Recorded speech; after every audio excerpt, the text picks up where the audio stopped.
All right. Hey everyone. Uh we'll take the moment, get started here in a sec. Say hello to folks in the chat, say hello to folks on screen. So glad to have so many people here with us on our June GovAI Coalition meeting. Great to see some new faces, great to see some old faces. My face is getting older by the day, and that's just part of life. So happy to be here. And let's get into it. I'm gonna share screen here. Um, and please feel free to keep introducing yourselves in the chat and have a conversation. Oh, awesome. Thank you, Chelsea. Um, we'll this is a space for us both in government and those partners that work with us in government to communicate, get to know each other across the country and beyond, and how we can use technology more effectively, responsibly, and for the betterment of the public. We got a lot of things going on this month. Really excited to talk about them. Um, We'll give a quick announcement on the summit. We've got another couple of announcements on the newsletter. And then we'll move into our guest speakers from US Ignite, Jonathan Beam and Arnold Lanai. And we'll talk through, given the current situations, current climate, what do we do about grants, especially when we think about grants for innovative or new projects, new things that we want to test and explore in our communities, how we can get the seed funding to test those things out. So really excited for all that. Let's move to the next slide, and I'll just start going through announcements here. For those that are new to the coalition, welcome.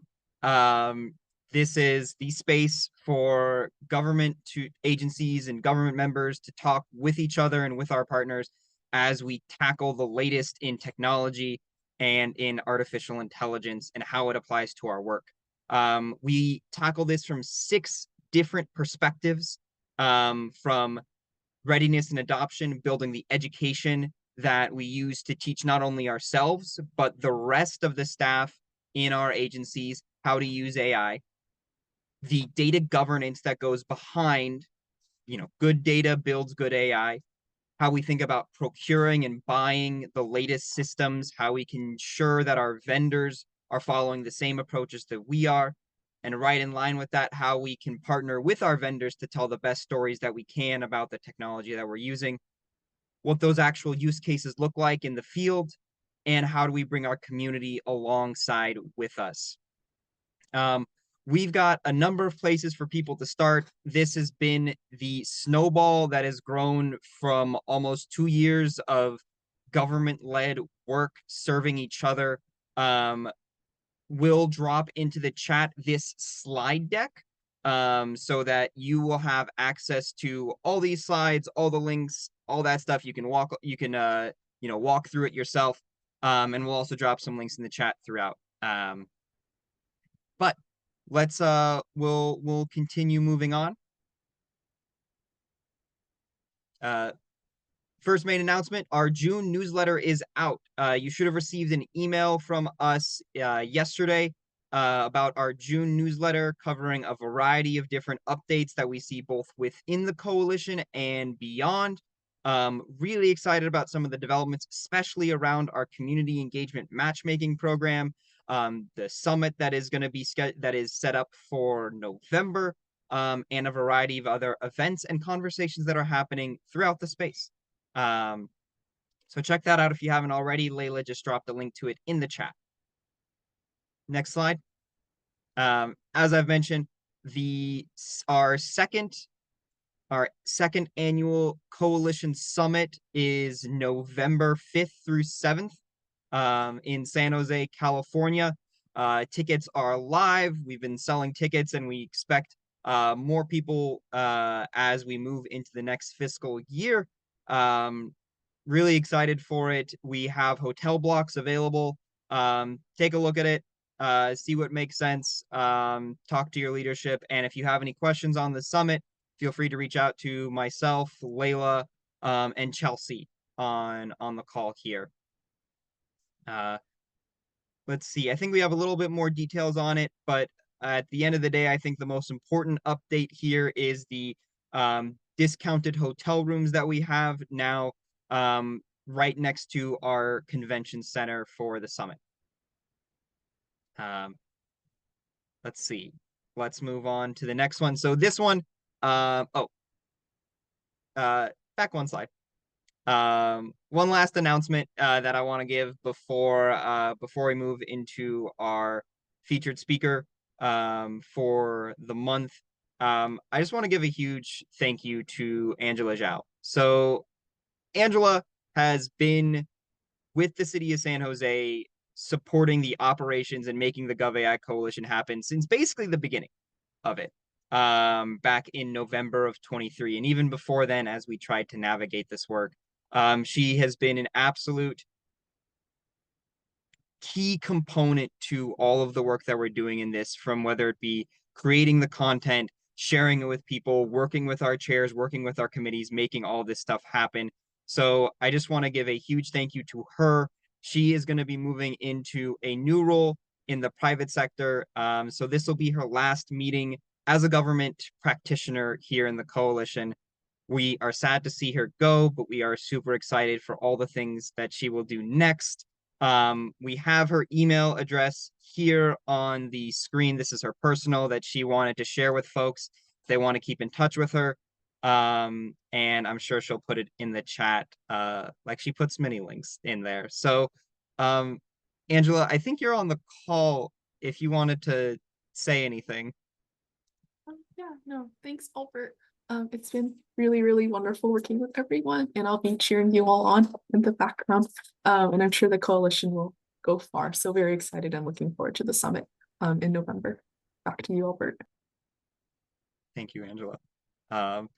And I know we'll still see you around, but thank you again for shepherding this work and growing something that has really served the broader government community. So, all right. I'm holding myself back. Let's move on to our featured conversation for the month. Really excited to introduce both Jonathan Beam and Arnold Liai from US Ignite, who will be here to talk with us around what getting grant funding looks like today. So as they hop on video here, I'll just give a brief introduction to them. Jonathan Beam serves as a community innovation manager at US Ignite. For those that aren't aware of US Ignite, got established in the I want to say about a decade and a half ago now, as basically a spinoff from our federal government around how to connect especially state and local municipalities into getting grants from our federal government. This started off focusing around digital equity, getting access to broadband internet, and really expanded to all sorts of types of innovation and projects that we see really throughout different communities. This is big communities, small communities. They can speak much more to all the different communities that they've worked with so far. But what I find really interesting is they have a better pulse on the grant ecosystem than just about anyone I know. And that's both from the federal grants to private grants to philanthropy grants.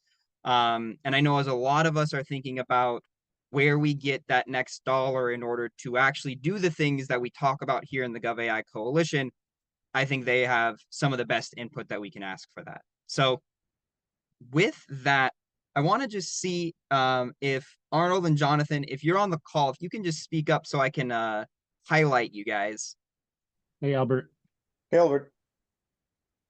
Awesome. All right, let me make sure. Let me add you guys to the spotlight.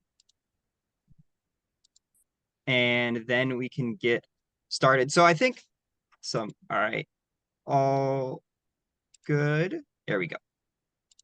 Can folks see us? Yeah. Awesome. I see some heads. Um, Arnold's a little bigger than ours. That'd be great. So, look, thanks so much for taking the time, both of you. I gave a little introduction to US Ignite, but if you guys want to take a moment just to introduce what you all do, where you play in that, would love to just get a bit of that. Jonathan, you want to start? Sure. Well, hey everyone, I'm Jonathan Beam. I'm in a soundproof booth at a Delta lounge. So if the internet goes out, that's what happened. I put on a blazer for you all, which might look odd over a t-shirt, but Albert said it was recorded. But it's good to see you all, and it's been great seeing the work the coalition has done since day one. Arnold and I are excited to talk to you a little bit. As Arnold, as Albert said, US Ignite was founded in 2012 at the White House with significant NSF support, which we'll talk about here briefly, to help cities figure out what to do with the first tranche of federal broadband funding. The team that Arnold and I work on, US Ignite Communities, was originally called Smart Gigabit Communities back when a gig was groundbreaking. And we basically worked to help cities pilot and deploy new technologies, and primarily in the capacity building and sort of technical assistance side on how they can gear up new solutions. Arnold is a wizard with federal funding opportunities. And so we really try to work with our communities on everything from funding opportunities to how to execute on that and then grow beyond. So we're excited to talk to you all today. Arnold, if I left anything out, feel free to add it in. But otherwise, we can kick this off. No, I think you're good to go. Great. Well, Arnold, I think this first question might be towards you, given your expertise around the federal funding space.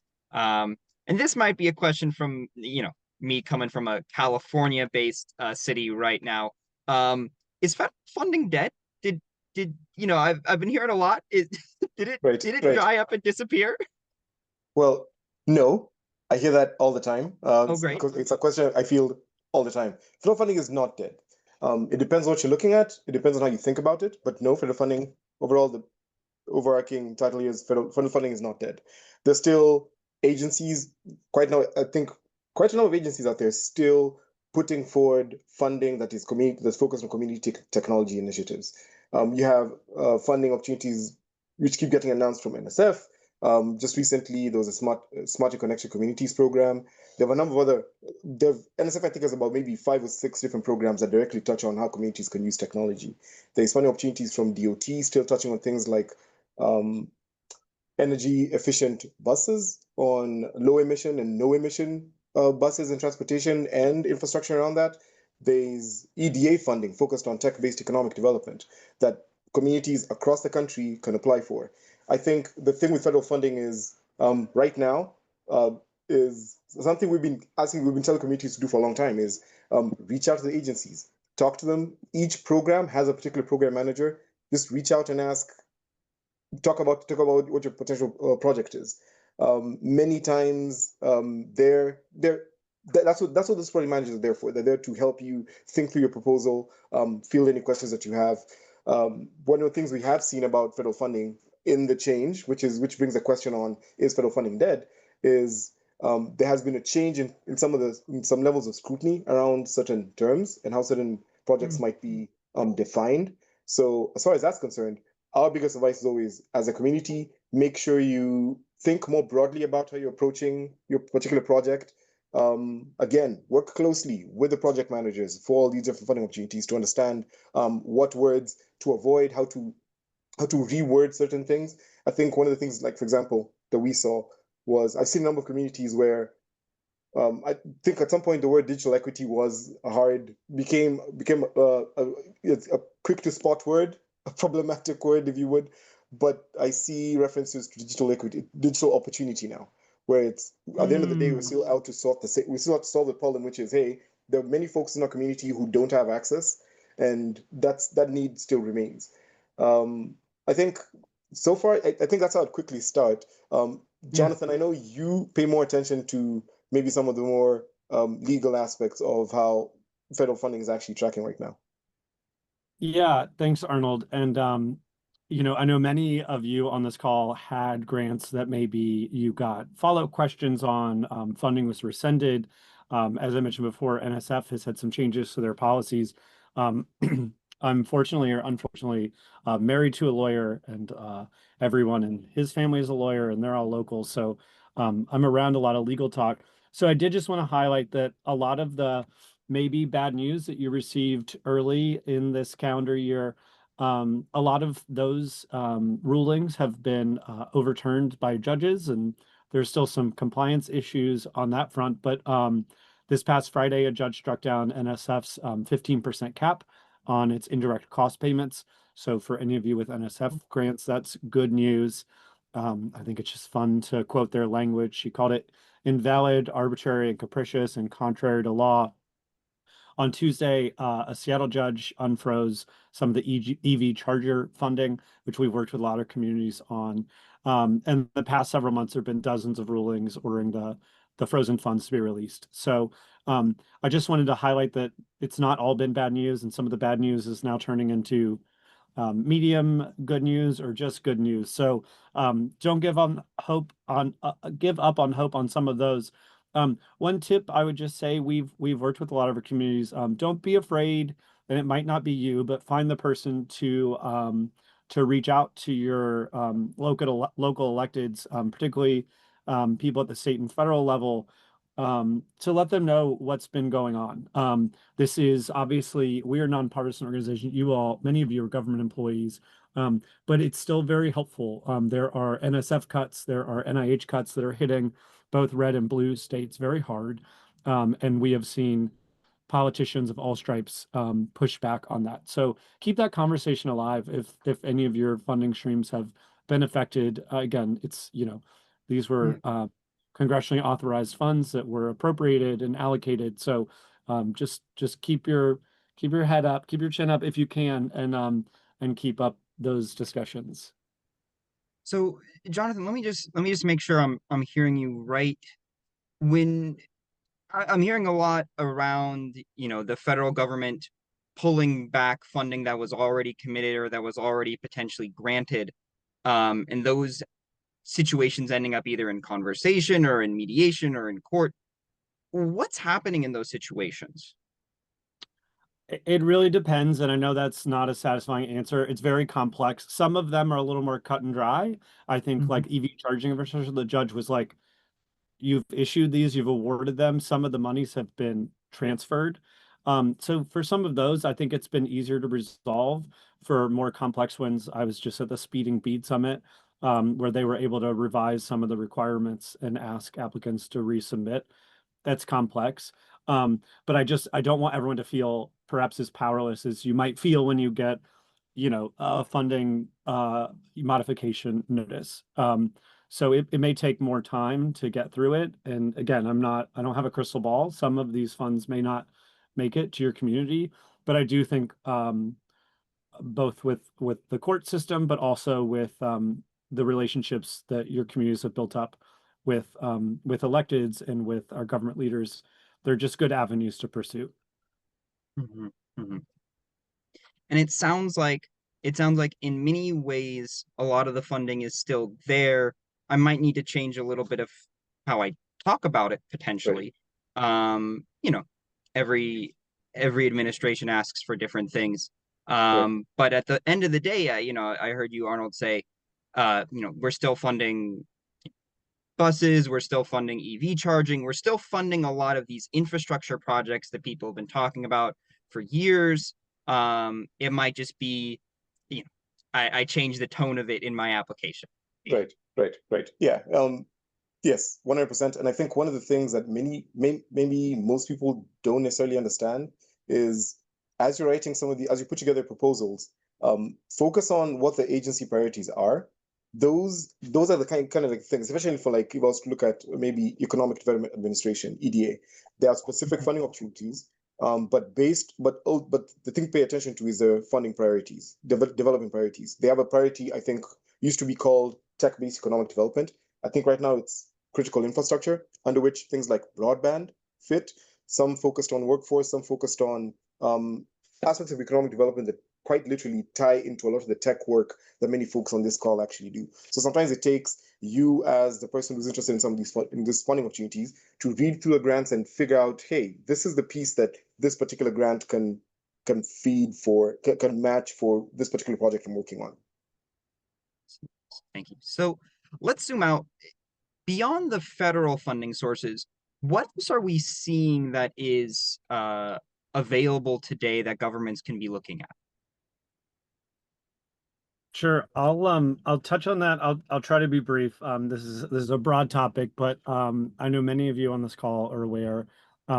Philanthropy, community foundations, corporate sponsorships, and other non-federal funding sources are in high demand these days from communities across the country to fill in some of these gaps.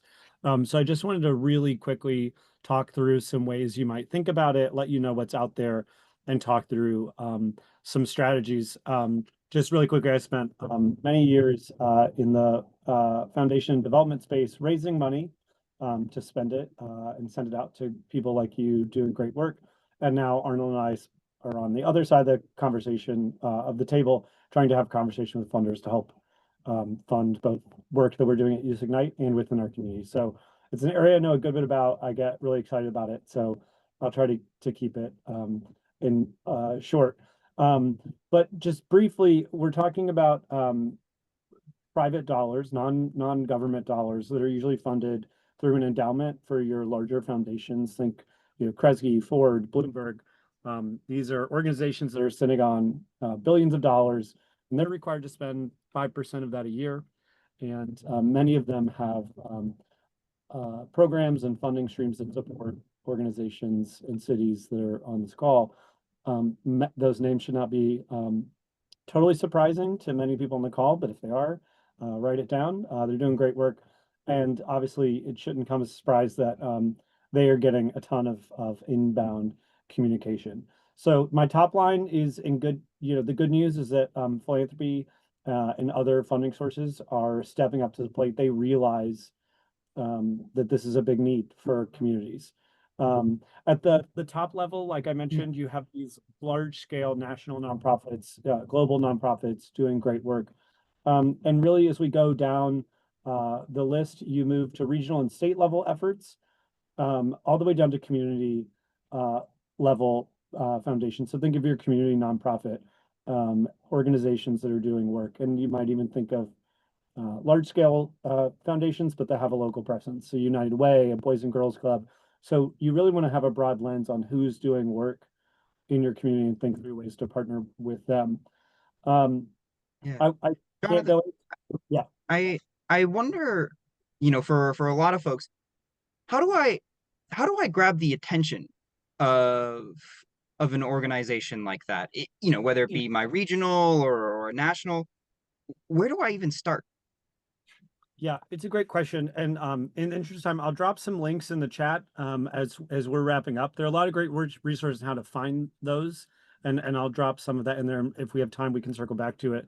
But as far as engagement strategies, if it's local, you want to find the people in your city, in your community who already have those relationships. I'm guessing if you have a local community foundation, someone in your city has a relationship. You want to find out who that is, so you're not starting from scratch or stepping on your toes. In contrast to a lot of what we see with federal funding, where the notice of funding opportunity, the NOFO, is sort of the black letter of law, right? You've got to hit every provision. Foundations are all very different.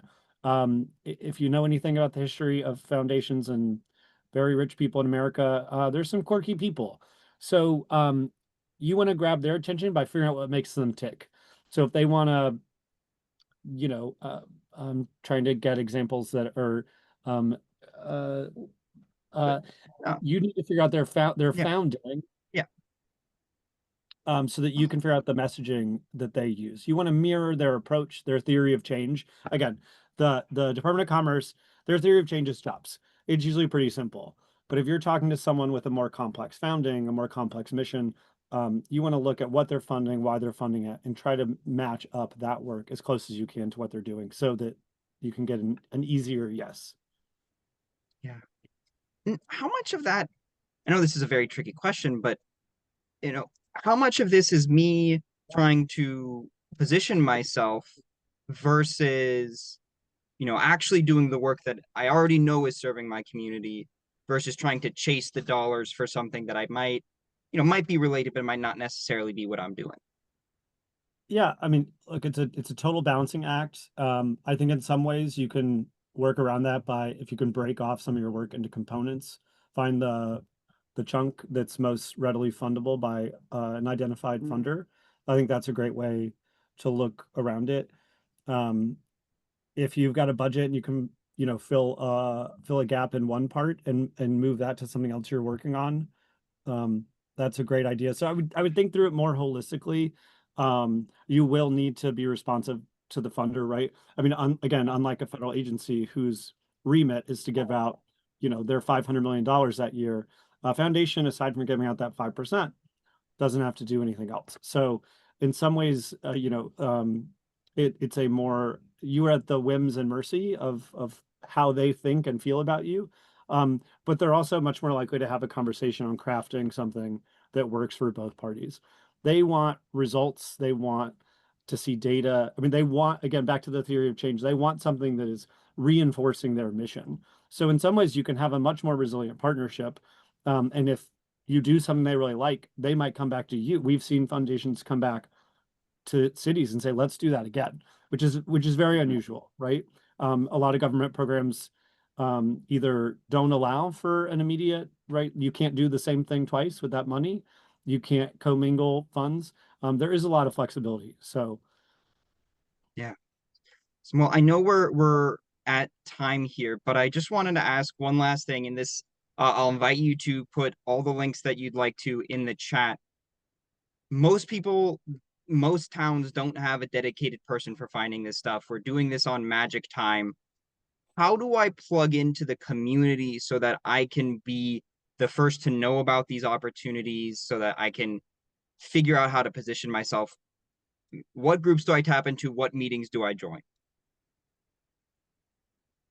So I think from a federal perspective, one of the things I've learned to do is follow particular agencies and sign up for notifications. They will always send notifications on, hey, here's the funding that we have available for folks to actually apply for.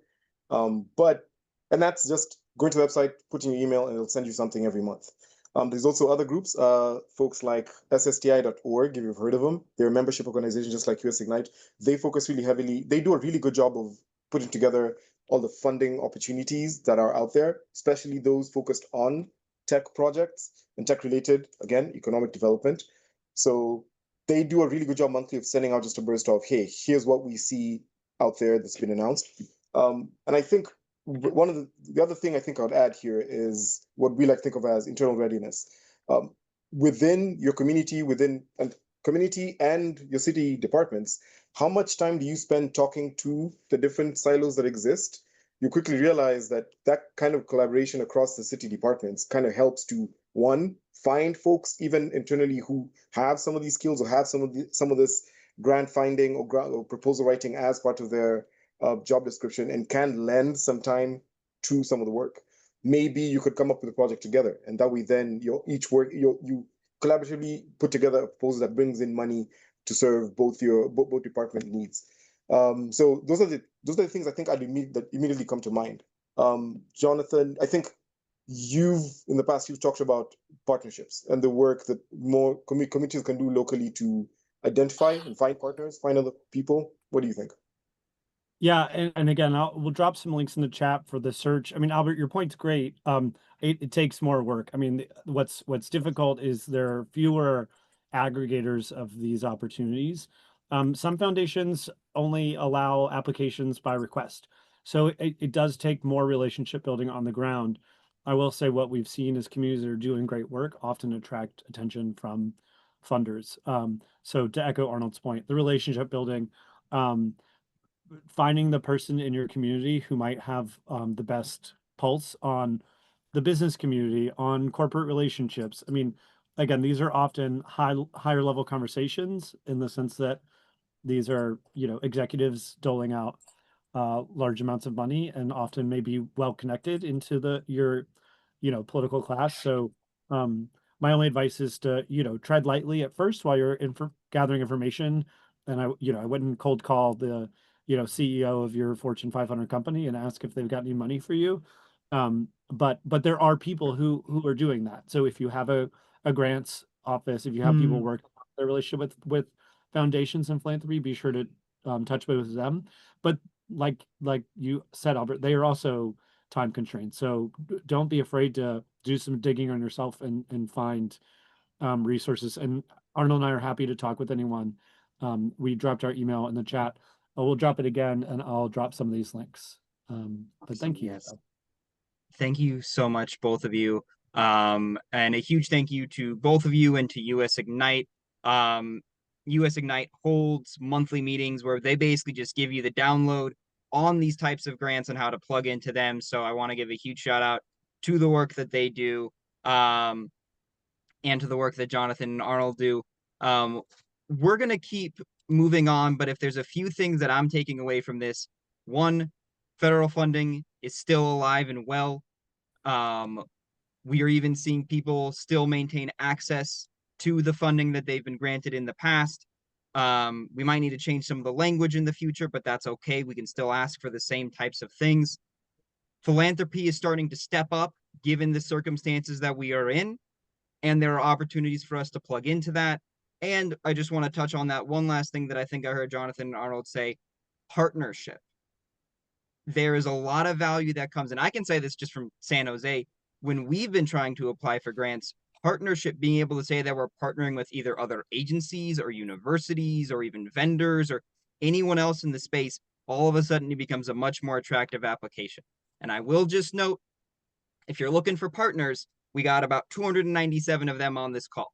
So, don't be afraid to say hello in the chat. I think people are already talking about Harvard and North Carolina, and I think someone was mentioning another locality here in the chat. So don't be afraid to talk here, talk in any of our other venues, and make things happen. This is a space for community building. So with that, I'm going to pass it off to Layla to bring us home, take us through committee updates for the coalition. Awesome. Thank you so much, Albert, and Jonathan and Arnold. Thank you again for taking the time and sharing your wealth of knowledge with the rest of us. If we haven't met before, folks, I'm Layla. I'm a privacy and AI analyst at the City of San Jose. This is a part of the meeting where we jump into our normal business and go through updates for every of the 6 committees that we have in our phase 3 of the coalition. So I'm actually going to start us off with the Community Engagement Committee. Liz and Meg, the co-chairs of this committee, couldn't make our meeting today, so I'm going to be sharing updates for this group. So the Community Engagement Committee did not have a June meeting due to the Juneteenth holiday, but nevertheless, we've been very hard at work on 2 projects that meet 2 of our priorities that you see on the screen there. So our first project is developing a list of talking points to help folks at agencies get their leadership on board with supporting community engagement efforts. Did I freeze? Sorry, let me know if I froze, but I'll just assume that folks can still hear me. My internet is a bit unstable. So this project that we're working on around building talking points for leadership is really going to focus on providing recommendations for folks from a practical angle. Things really kind of tactical and strategic, like showing leadership the return on investment or the ROI that they can get from doing community engagement. Really tangible things like avoiding bad PR down the line potentially, or saving taxpayers' dollars. So that's one of the first projects. That's the first project that we're working on there. The second project that the committee is working on at this time is the Community Engagement Matchmaking Program. And Chelsea, if you go to the next slide, we actually have more info on this one there. So for this matchmaking program, the committee matched government agencies with at least one partner from civil society or academia who could provide capacity and expertise to that government agency in doing community engagement around AI. And together, those pairs or trios are going to collaborate from the month of July through the month of October of this year to put on at least one community engagement session together. And these engagement sessions are going to range from things like AI 101, that basic AI literacy, to educating the public about the agency's AI policy or about the AI systems that government already uses, to even involving residents in the assessment of a given AI system. So we're really excited to kick off this program next week. We were able to match 36 participants with into 16 pairs or trios. And for those of you on the call who are just hearing of this program right now and wanting to participate, we are hopeful that we're going to have many more future iterations of this program. This first cohort is a little experimental just to see how this format and collaboration goes. But we're hoping to continue and have future cohorts in the very near future, and we'll keep you all posted as that happens. So those are the updates for community engagement, and the next meeting for this committee is going to be on July 17th at 1 p.m. Pacific. Okay, next I'm going to pass it to our Readiness and Adoption Committee. So Rich and Sahar, if you're on the call, I'll pass it over to you. Hi, good afternoon. Thanks, Leila. I'm Seher Noor, and I work for City of Detroit.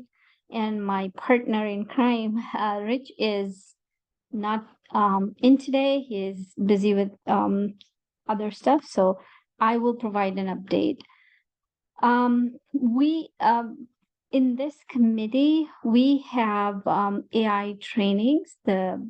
We have already been working on the fire department training program, and we already have lesson 1 available. Work is in progress for the part 2 and part 3. There are other focus groups in this Readiness and Adoption Committee, which is on the ones listed here for police, policymakers, insurance conversations, staff upskilling. Also for CISO and HR, we are, I've already given on where we are with the fire, with police. There is a focus group, and we're working on setting that up. If anyone is interested in joining, please reach out and we can get you into the focus groups or becoming a part of this committee. We are also working with the policymakers, and we have a bunch of academia involved, and also nonprofits that are helping some of these with the material to be created. So a lot of interesting stuff. Feel free to join to be able to use the wonderful resources created, or if you want to participate and provide feedback or help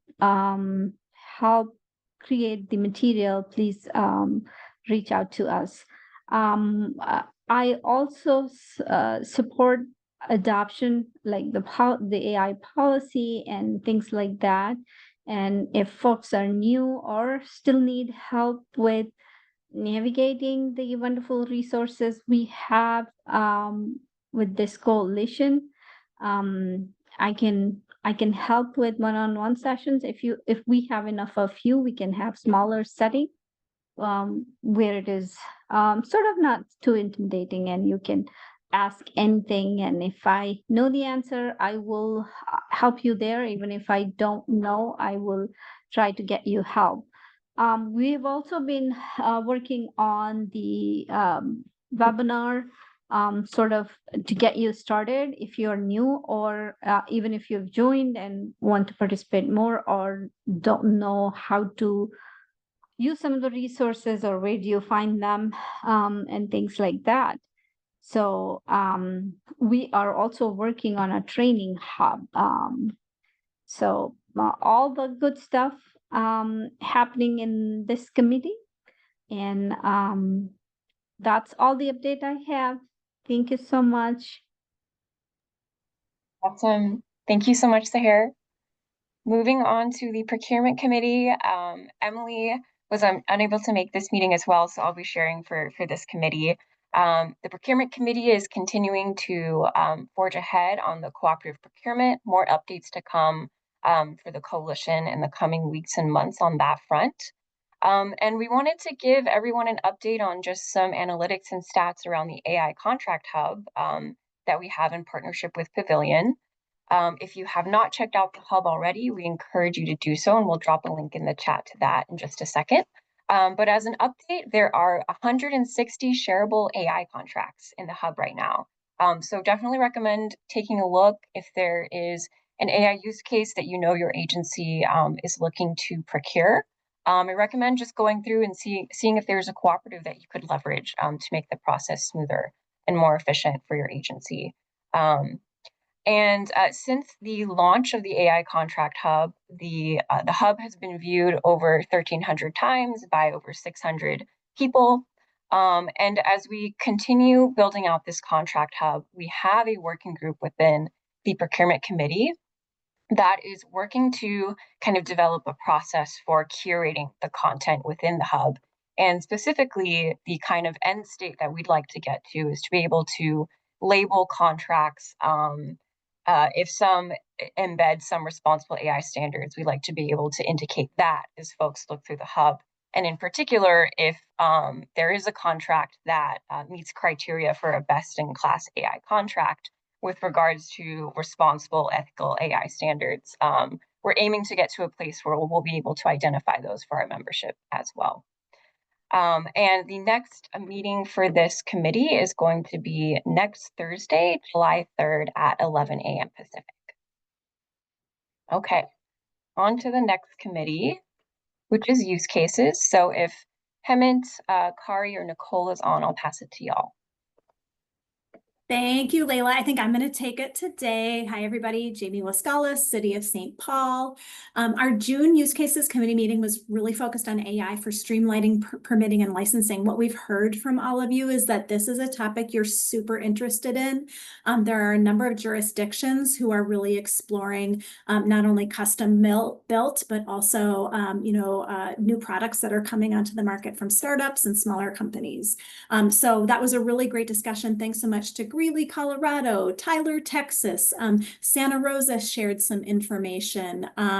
We heard, Seattle is really putting a lot of time and effort into innovating here. Portland has some really great things going on, and of course, our San Jose, which really started this conversation, is starting to take a look at some more tools that are on the market. So I think we're going to continue talking about permitting and licensing on a regular basis. So if you're interested, please come along, and we may have more deep dive sessions into this because this is really a hot topic. Normally, our next meeting is our demo sessions. Due to the holiday, though, we're going to not meet next week. So our next Use Cases Committee is going to be July 15th. And right now, we're thinking about focusing some of the talk on Microsoft Copilot and Microsoft Copilot Chat. Microsoft Copilot Chat was just released by Microsoft. Some people may have prepped for it really well. Others might not quite understand how they're supposed to talk about this with their staff and with their employees. So we want to just talk about that. So if anybody here feels they've done a really great job of rolling out how to use Microsoft Copilot Chat, or Microsoft Copilot for that matter. We haven't talked a ton about that lately. Let's talk about the use cases around how we can use both of these Microsoft products in the best way possible to bring value to our jurisdictions. So reach out to me if you have something great to share about your use of Microsoft Copilot products, and we hope to see you there in July. Thanks, y'all. Awesome. Thank you, Jamie. Okay, and next for Industry Relations Committee, I'll pass it to you, Tegan and Yar. Thank you, Layla. My name is Yar. Some of you probably have already met me in the meetings virtually. I'm really grateful to do this work with the team that you've got. You've got Tegan from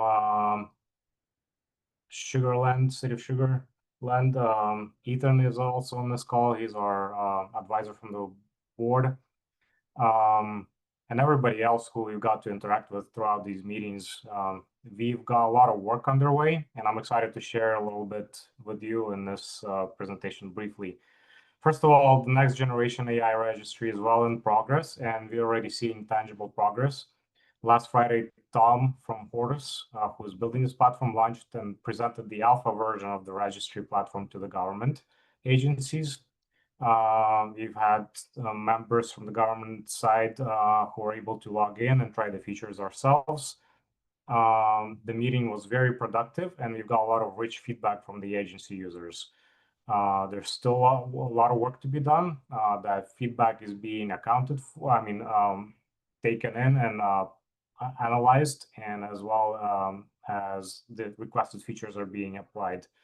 We're still working with Hortus on making sure that gets done and the platform is usable and beneficial to both the agencies and the vendors. This coming Friday, June 27th, we plan to do the same with our vendors and expect that the meeting will be as productive or even better, based on the previous one we had. Second, you may or may have not already heard about the research project that's being conducted by the team of Carnegie Mellon University. There's one big update on this, and that will follow after me. And third, in this phase, we'll be building the vendor advisory body. AI industry is changing very rapidly, and lots of things are happening. So the goal for this advisory body is to get more insight from the vendors on how the coalition could be more effective in this industry, to stay on top of major changes and that may be affecting the agencies and the vendors, as well as input and feedback on the process of research, procurement, and support for the government agencies. If any of the vendors would like to be involved, we'd be happy to speak with you. Feel free to email one of us or all of us. The email is in the slide here. So just a reminder, our next vendor office hours are June 27th, which is this Friday, and next agency discussion is July 11th. That's it on our side. Thank you. Thanks, Yar. So I think Ravit or Blaine, if you're on and want to share more about this project, feel free. Hi, yes. My name is Ravit. Great to be here. I'm a part of this CMU project that Yar has mentioned. Our goal is to help the coalition make the AI fact sheet process even better than it already is. And we are doing it by bringing in vendor perspectives. We are especially interested in what makes it valuable to you all. You know, what could be done to make it even more valuable, what is challenging. So we are just wanting to make it a better process for everyone. And to do that, we want to talk to you vendors, kind of hear your perspectives. And we're doing it through kind of 1 hour-ish conversations. But first, just to kind of check in and see if it's a good fit, thank you for this. We have created this form to reach out to set up just a brief call, 10 to 15 minutes to see, hear more, see if you're interested, see if it's a good fit. So please reach out, register for a call, and I'll put my email in the chat too, in case you just want to email with a human. Thank you. Hope to talk to as many of you as possible. Awesome. Thanks for beating Yar. Really excited for this study. We're going to move on to the Data Governance Committee. So Artie and Sarah, I will pass it to you.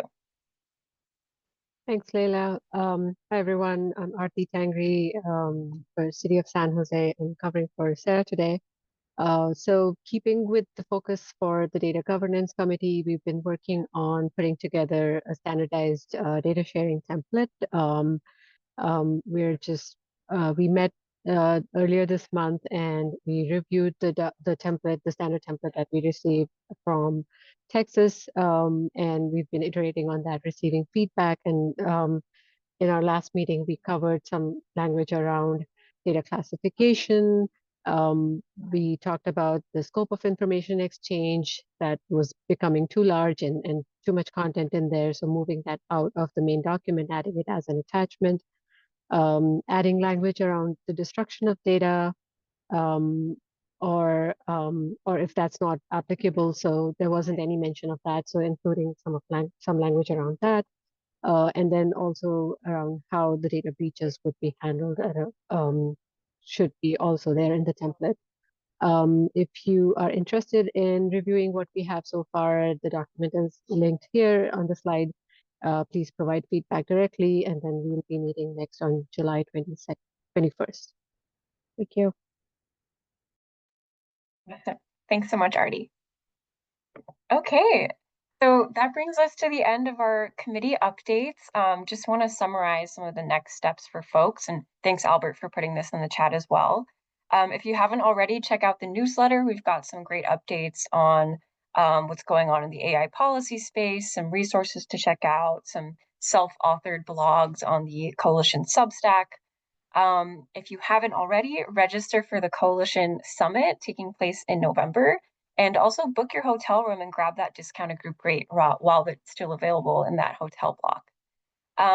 We just spoke about the study that Ravit and her team at Carnegie Mellon are going to be conducting. If you want to be involved, you can reach out and begin providing your feedback with that link that's there on the screen.